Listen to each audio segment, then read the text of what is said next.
Oh, internet. Internet, oh internet. All right. I think we're supposed to be talking to the internet. We should be. All right, William, another Friday live Q&A. Big topics of the week. What should we be talking about? What's everyone talking about now? No one's talking about anybody. We're talking about stuff. Everybody's just relaxed after Christmas and it's just chilling. And it's funny, you would think that, but the entire kind of crypto Twitter, crypto YouTube world was stressed over Christmas. I just saw it flying through my feed, my stream, all these people. Oh, really? You know, all these people that were actually making a living on YouTube were freaking out because basically they were getting banned and censored and having accounts closed. Although this is actually, from what we have seen, while this is an issue for many of the days leading up to Christmas, YouTube actually came out and said, sorry, it was a mistake. Interesting. Now, granted, like what in the world caused the mistake is a whole nother question. Like, was it really a mistake? Was it that, well, we didn't like this, but enough people complained and we're going to go ahead and rewind it back? It was a mistake. Exactly.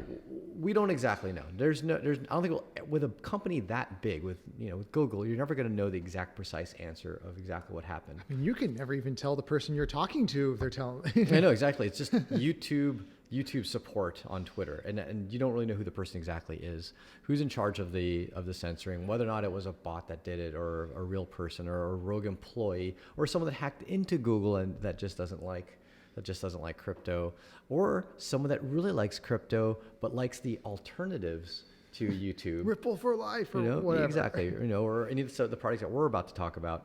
But yeah, so what we're going to talk about are some of the alternatives, and a lot of them are very crypto-based. There's alternatives to YouTube? Yeah, exactly. You don't actually have to use Google for YouTube. Although, admittedly, they do have that network effect, millions and millions of users, a lot of people to view your content, ability to monetize that if they let you. Mm-hmm. But there are some alternatives to it, and the alternatives actually give you different monetization opportunities, different styles and architectures to monetize.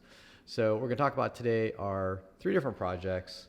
If we got the time, sorry for starting a little bit late, but we're going to try to cover 2 that are very, very similar to YouTube, Library, LBRY, okay, and DTube.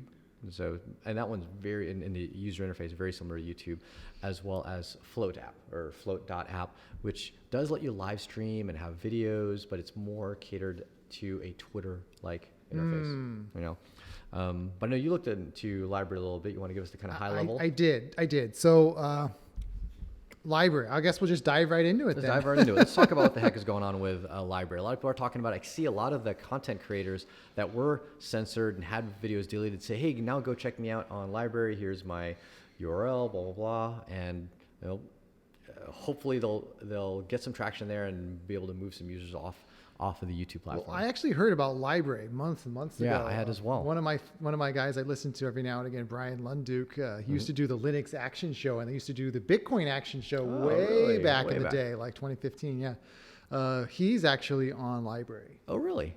Yeah. Very cool. So he's seen the light.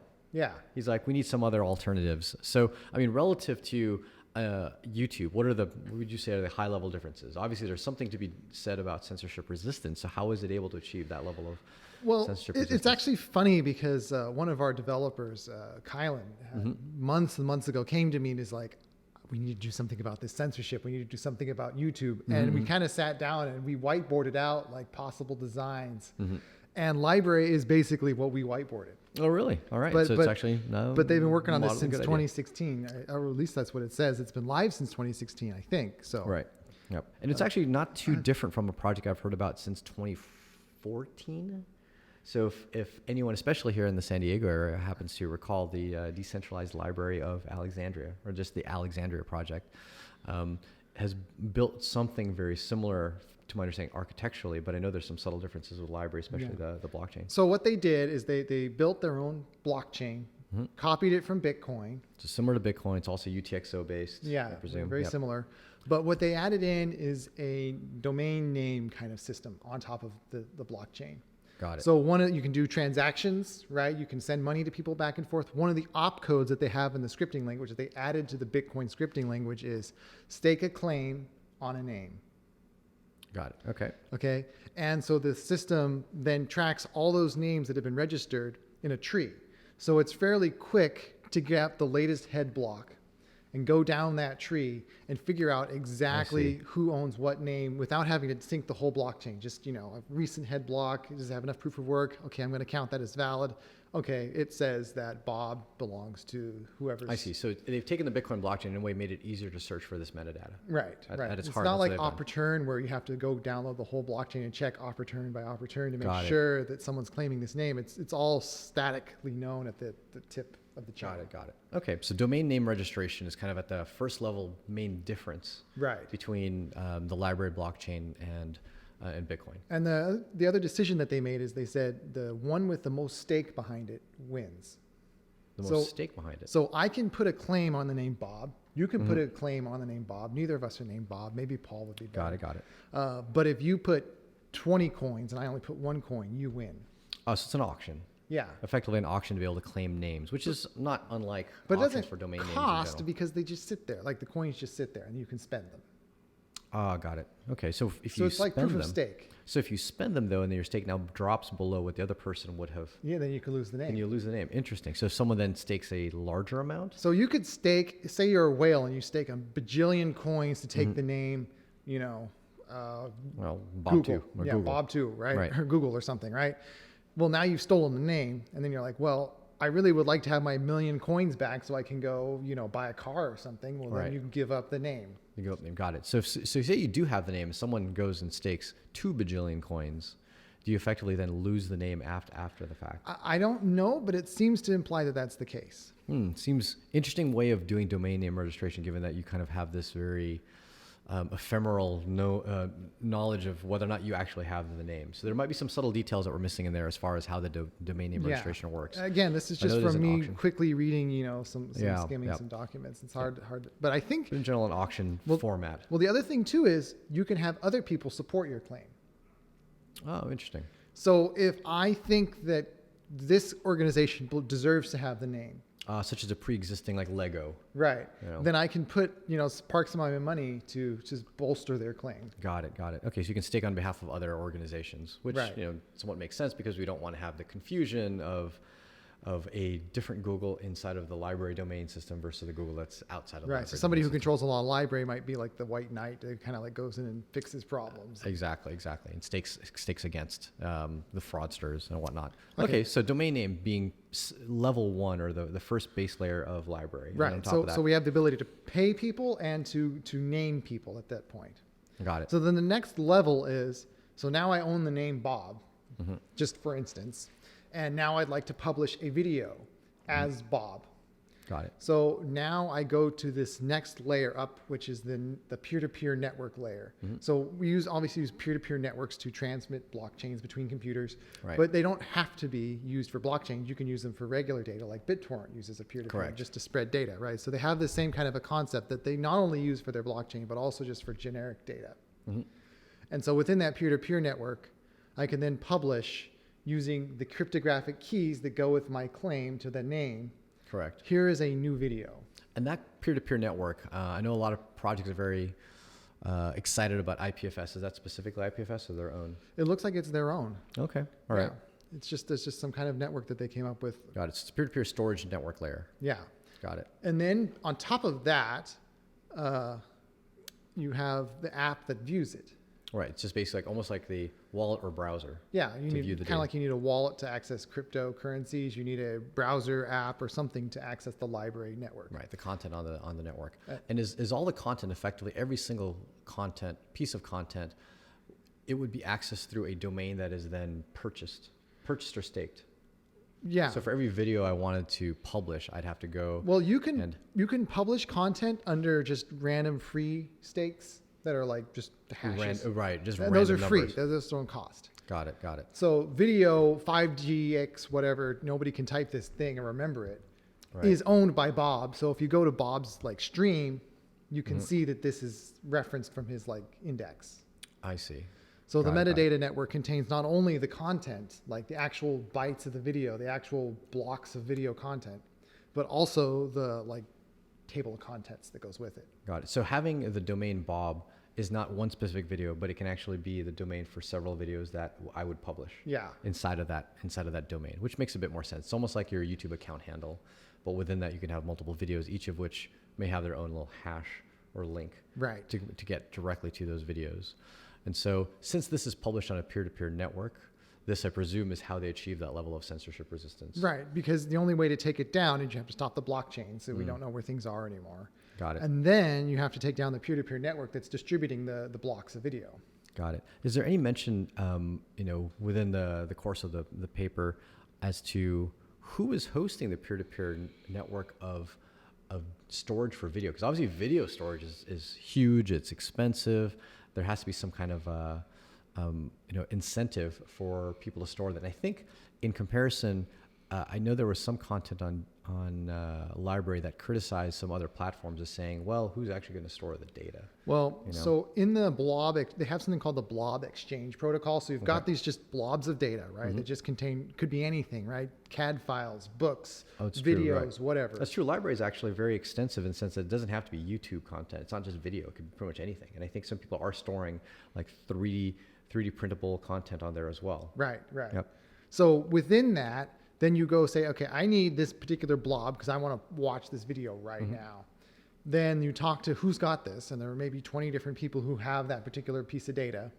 And you say, okay, what's it going to cost to get it? And they may say, well, you've been a pretty good citizen of the network. You've uploaded a lot of data, so it's kind of like BitTorrent. BitTorrent, yeah, exactly. Especially when you go to those BitTorrent websites, and they definitely track like, hey, how much have you been contributing? Are to you the a network? leech or a Yeah, seeder, exactly. right? Leech of the seed, exactly. So they're taking the same architecture almost as BitTorrent. But it can also take payment. Oh, that's right. Because you can actually take a piece of content and even not only take payment for the sake of the seeder, or basically the node that's holding the data, but you can also specify that, if I'm not mistaken, you can specify that your content that you're posting is paid for content. Well, no, I mean, like it's sitting there and it says, oh, you want to download a gig of data? Well, that'll cost you $1. I see. Just pure payment of the nodes. Just themselves. purely to get the data. Got it. And so this is the motivation that the nodes have to actually hold the data. Yeah. So make just sure it stays by having a big computer in my closet with a bunch of hard drives, I can actually earn money just by sending that data out to a bunch of people. Got it. Okay.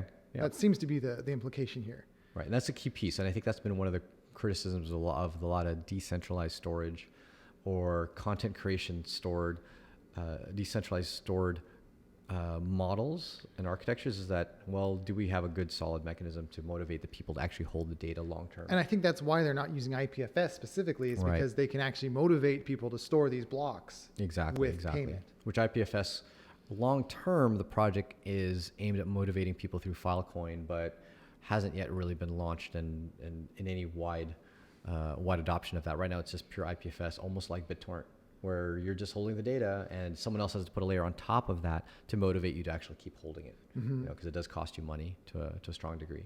So cool. So that's Library. They've been out since 2015.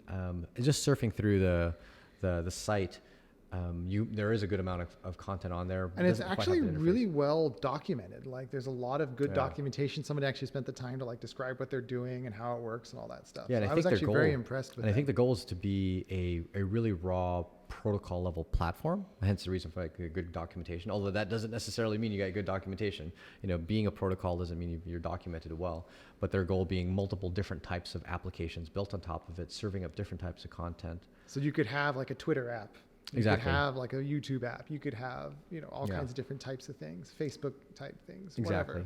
whatever. I know the focus from what people have talked about right now is as a YouTube replacement, because they do have that large data storage layer that is necessary through this kind of peer-to-peer data storage similar to IPFS architecture. So if anyone's like open to give it a try, library.com. It is spelled a little differently, so LBRY.com. Let us know what you think about it. It's something that we're actually considering maybe taking some of our videos, which right now we live stream, and to our understanding, we're not able to live stream on Library since it's more of the storage layer, but maybe taking some of our videos. We'd love to take these live Q&As and then not only have them published on YouTube, but published on a few of these other platforms such as Library. So keep an eye out in the future. We might start doing that and see how people resonate and how accessible it is. Now, one thing to note about Library is, and once again, this may have changed since I last looked into it, is that to access the network, you couldn't simply do it through a web browser. So there is apparently a way to get to it via the web. I see. So this is like a proxy that's going into the decentralized network? Or? I don't know how they did it, but they said that there's like a browser, like React.js type of app that you can access. Got it. So I looked at some comparisons, and I know some of the But they definitely very heavily promote you going to their app to download onto your desktop. Of course, if you're running an app, the nice thing about running an app is you can connect to a peer-to-peer network directly from an app. You're connecting to your own internet connection directly to the network. Whereas in contrast, if you are using a web browser, inherently web browser's only protocol is HTTP. Yeah, and WebSockets. And WebSockets, and those inherently go to kind of general web servers. They don't have there's not an inherently peer-to-peer protocol baked into HTTP and WebSockets per se. Yeah. And so running an app allows you to do that. Here it is, lbry.tv. .tv. So they have like multiple. They have the .com is like their main website for the company. .tech is their like tech documentation. .tv, you actually go there and apparently you can just click on some videos and start watching. Yeah. Cool. There it goes. It's just I mean, it's in my browser and it's just playing right now. All right, just like any other YouTube or Vimeo style product. Nice. So for anyone that has been experiencing issues with censorship, even if it maybe got fixed on YouTube, definitely check out Library. I think it's one of these things where, even though YouTube is backed out and backed down on the censorship and the blocking of people's accounts, we don't know when that might happen again, and whether that might happen on other platforms as well. And so hitting up and at least giving a try to some of these alternatives is definitely worth your shot. And so Library, check it out, lbry.com. And as you mentioned, there's a few other domains, .tv. Now it's time to have a word from our sponsor, like any good podcast. No, I'm just kidding. Unfortunately, we have no sponsor. Our sponsor is Edge. So please download Edge, edge.app, and give it a try. Buy, sell, and trade cryptocurrency. And that's the word from our sponsor. But word of the day. No, we never actually decided one. Let's think of one real quick. Arnie, what do you think should be the word of the day? For those of you listening, we do this every week. Listen on the show. And when you hear the word of the day, go look for any of the tweets on Twitter made by @EdgeWallet, our Twitter handle, that mention this podcast, and just reply to it with the word of the day. And of course, because you can win $20 in Bitcoin, make sure you actually post your QR code from Edge, so we know actually where to send the Bitcoin to.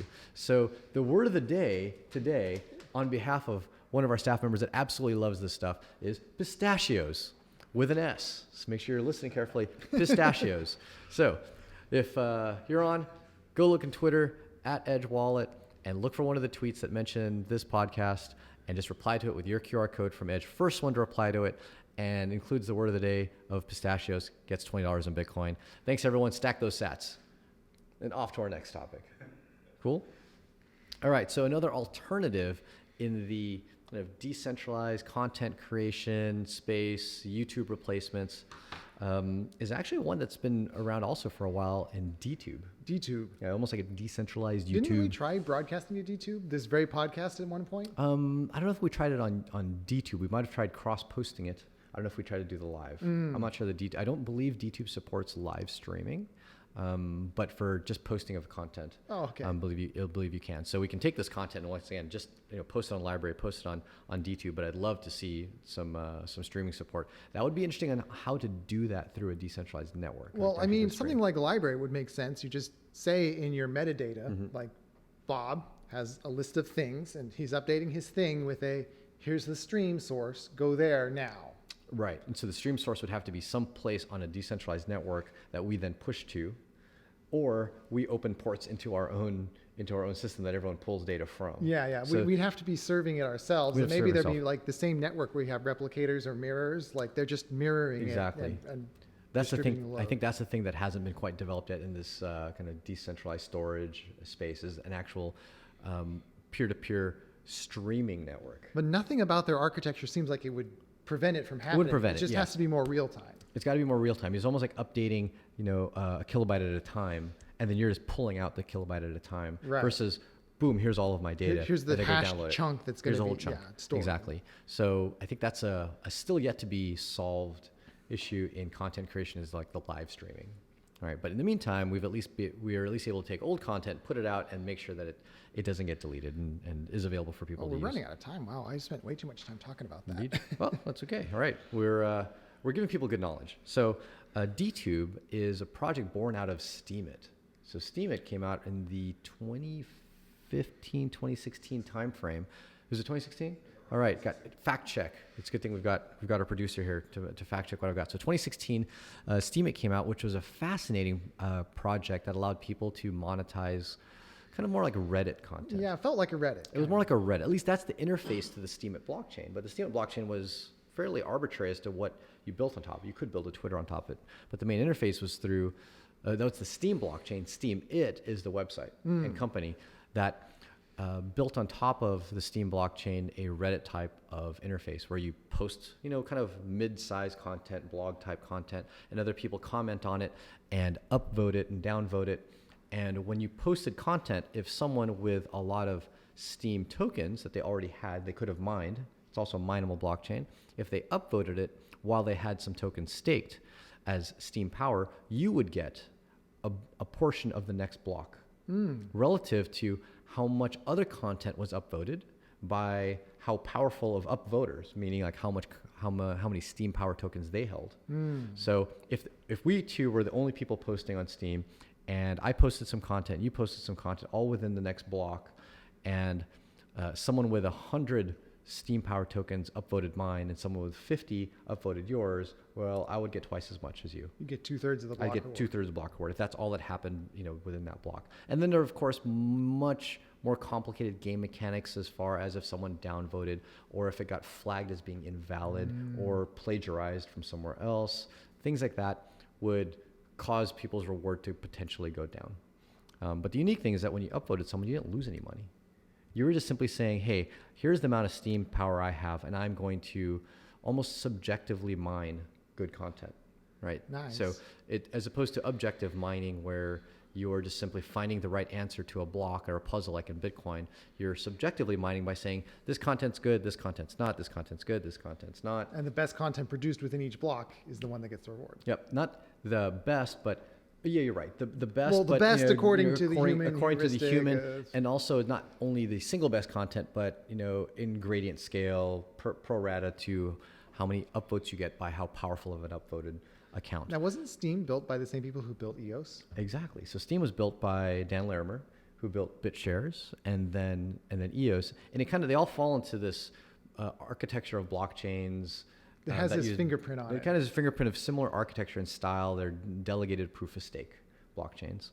And so when DTube, getting back to the whole concept of DTube. Oh, yeah, huh? Yeah, what were we talking about? We were talking about DTube. So when DTube first came out, it was basically built on the Steem blockchain where you would upvote video content, and that would be based on your Steem tokens that you hold, and it would credit people's Steem tokens based on the content that they posted.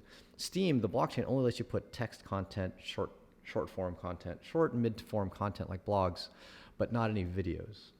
So they had to build a layer on top. They had to build a layer on top. And so what DTube did was they built that layer using IPFS.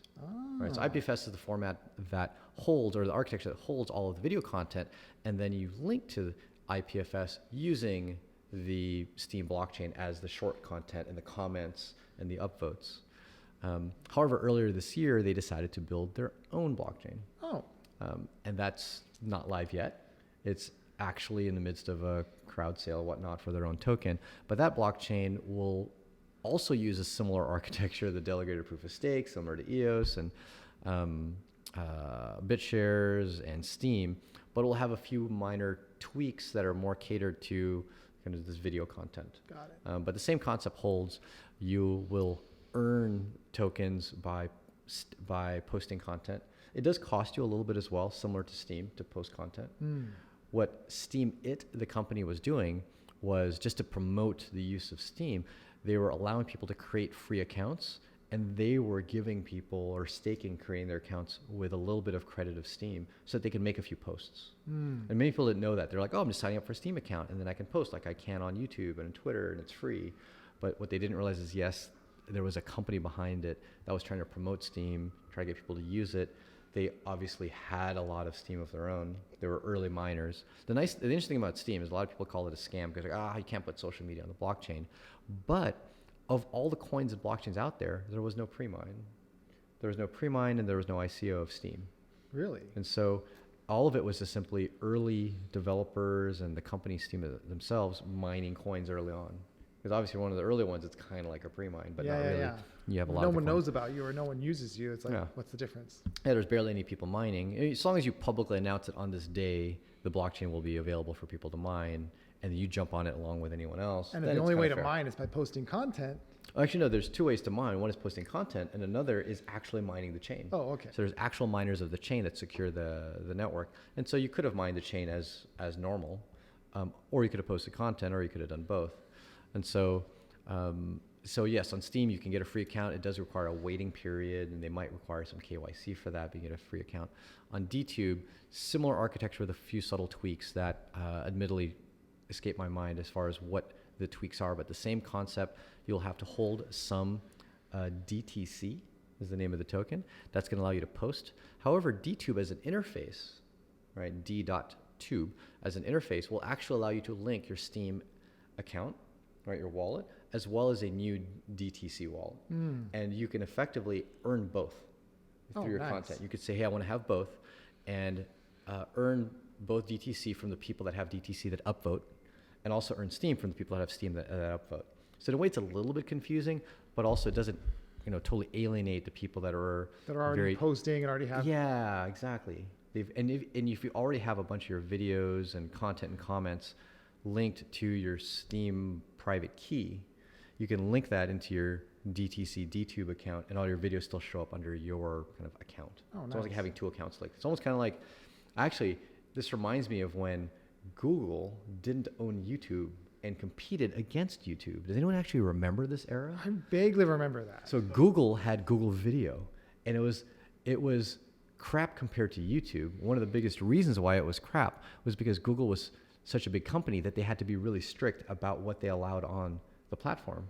Whereas YouTube was a small, agile, they can kind of do anything. So they let people post anything, right? Even stuff that's probably borderline gray area, And it's just stayed women that in way. scantily clothed stuff. And so they just grew much faster than Google's own product, to the point where they just had all the user base, even for the stuff that wasn't kind of gray area. Get big enough, you can get everything. Yeah. Kind of like VHS, right? You use it for what people care to use it for, and then it grows outside of that kind of niche market. And so Google acquired YouTube, and then of course now implemented some of the more stricter guidelines required from a bigger company.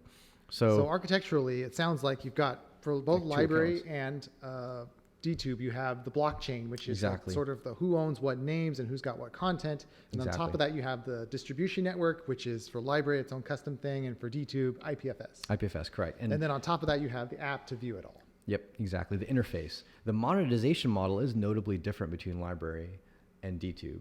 So from what I've seen in library, the monetization model, if you're creating content, you want to monetize it, you can specify that the content, first you can just put ads in your content, right? That's what a lot of people do. Paywalls. Or not even paywalls, like in the content itself, you just have sponsors. Oh, right. That's obviously that's one how level. 90% of YouTubers do That's it. what a lot of YouTubers do as well. But a lot of them mix between sponsorships inside of the content as well as ads that YouTube serves up.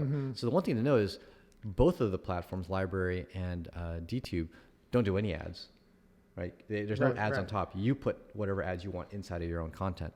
And the monetization difference is in library, you specify if this content is licensed. That's what I was saying. It has a paywall. Oh, exactly. Paywall, right. So it's paywall. In DTube, it's you post content, someone upvotes it, and they have some DTC or Steam. Well, you get block rewards from the next block that comes out. And so I made a post actually on Steam early on, not a video, but just a post. And at the time, obviously, Steam's worth a lot less. Now, I had achieved like $3,000 worth of the next block reward, and obviously Steam was worth a lot more. I didn't claim it fast enough, and it's definitely gone down in value. But that's effectively the content monetization strategy in DTube. So definitely worth giving a try. So, we're a few minutes off, but we did promise that we would talk about one more project. Okay. Float.app, which is actually built by a few people that I personally know, good folks, Aaron and Kingsley over in Vegas. And they've been in kind of the libertarian content creation space. A lot of the people that they know have experienced censorship way before this recent bout of crypto censorship. A lot of the people that are anarchists and, try to kind of like point out issues with government, they face these issues all the time. And so they had built Float.app, or just Float, which does let you post video content. So it is an alternative for people that are creating video content, but the interface is much more suited to a kind of Twitter style interface. And as soon as you go into the website or the app, you'll notice it feels a lot like Twitter. There's a feed, a stream. You can mention various people that also have accounts, and you can reply, retweet, things like that. Terms aren't tweet, obviously. I gotta learn what they mean by what the different terms are. But one thing to note is that, at least in its current architecture, Float doesn't use any type of a peer-to-peer network underlying. So just a centralized service? It's just classic centralized service. I know it's something they'd like to move towards, but there are definite inherent challenges. So with Float, you have what I call a team that's very ideologically strong about keeping things censorship resistant, but they may run into their own kind of battles and them actually controlling the content that's posted. So hopefully they're able to migrate to something before that. Well, a lot of the YouTubers I listen to, one of them has always talking about this site called Nebula, Watch Nebula, that he and a bunch of other YouTubers apparently created. And it's just another centralized, you sign up, you have a subscription fee, and you just watch their content, right? But yeah, it's just a lot of people are trying to get off of YouTube, and we see the centralized ones springing up alongside the decentralized ones all over the place. The centralized ones are obviously going to be the easy, very familiar look and feel, just like the thing you're used to using, because they can just copy and paste the architecture. And you kind of hope that the people that are building it and underlying and supporting it are of the same ethos as the user base, right? And that actually retains and it doesn't change as the project grows, or that the government doesn't knock on their door and say, hey, exactly, and so that they become big enough where the government does actually care. We no longer approve of things that do not agree with our supreme leader. Führer, our Führer. Yes. So, but definitely best wishes. It's still, from a viewpoint of a Twitter-like interface, probably the only that still has a strong focus on censorship resistance. And hopefully it does actually incorporate crypto in the sense that you can tip people within the platform. Oh, nice. So it has a baked in, I think it's still a custodial wallet, but they are looking at making it also a non-custodial solution. We have an SDK for that. There is an SDK for that. So definitely something we're in chatting with them. But give it a try for Twitter-like content. That might also be where we can do a live stream, because it is centralized. It does offer live streaming. Oh. So we're going to look into it as an option for this specific live stream. So tune in. We might mention that on social media for you to check us out on a few other platforms other than this YouTube by the big behemoth that isn't treating people very well right now. But at least as a Christmas gift, YouTube did back out and re-enable those censored videos. So thanks for doing that, Google. That's the least you could do. Cool. It's the least you can do. It's the least you could do. All right. So we're closing up. We're a few minutes over. Thanks for tuning in. Check us out again next Friday. We usually like to close out with events and where we're headed to. So next month, we've got Miami. So TNABC, we've attended the past several years. It's always a good gathering of a lot of the early adopters and companies and also the new faces. So the North American Bitcoin Conference in Miami, that's going to be on, January 8th, 16 and 17, January 16 and 17. And on January 14, we'll also be in Tampa at Blockspace, speaking at a meetup over there. So catch us in the general Florida area. We'll be in the swamps of Florida in January. So catch us there. And also, of course, every Friday, 12 p.m. Pacific. We're here. We're here. Cool. Not your content, not your keys. Yeah, not your keys, not your content. All right. Take care, everybody.